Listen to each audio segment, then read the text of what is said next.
Today on Earth Radio, we'll be revisiting the biggest stories from last week. This is a trend you'll probably notice in episodes this summer, as our episodes come out on Sundays instead of Saturdays. El Niño conditions have officially set in, and lawmakers call on the National Science Foundation to stop the Trump administration from dismantling an ocean observation system. But first, we've got some good news for coral reefs. If you heard our episode with Dr. Oliver Salmoni, you might know that coral reefs are bleaching and dying out due to climate change all over the globe.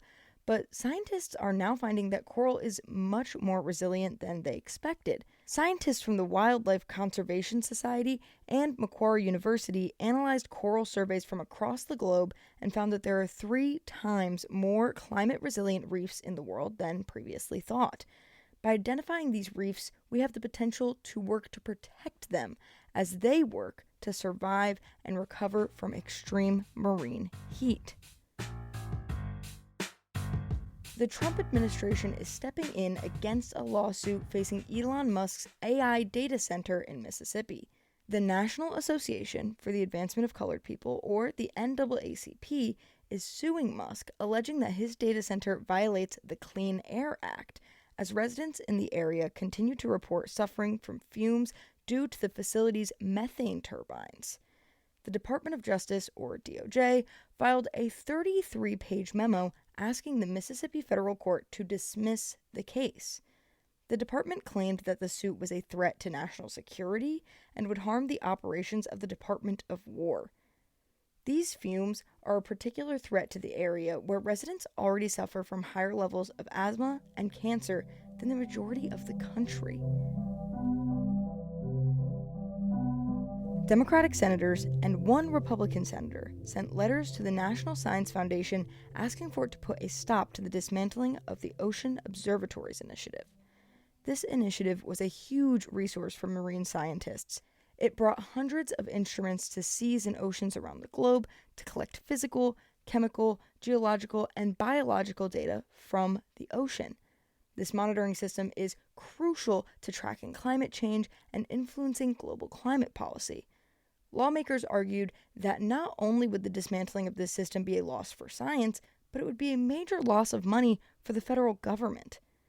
In the time of an El Niño, lawmakers feel that it's particularly important to continue to monitor the ocean's temperature as heat waves are a major concern for public health.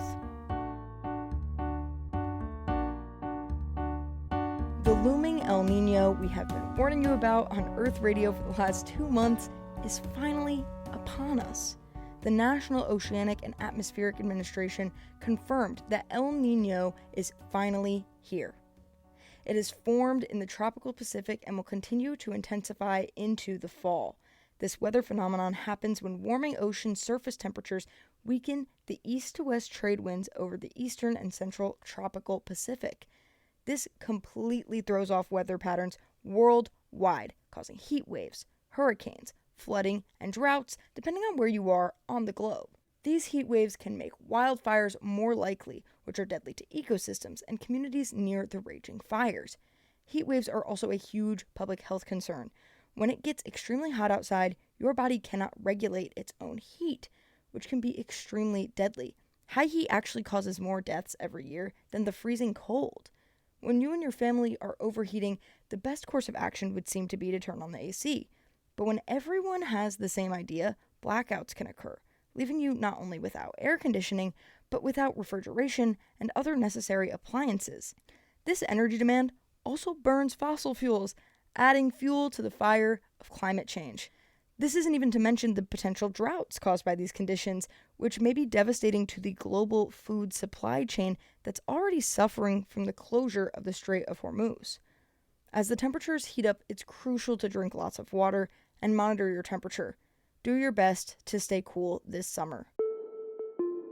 If you want to learn more about the stories covered in today's episode, check out the articles published on earth.org and linked in the show notes.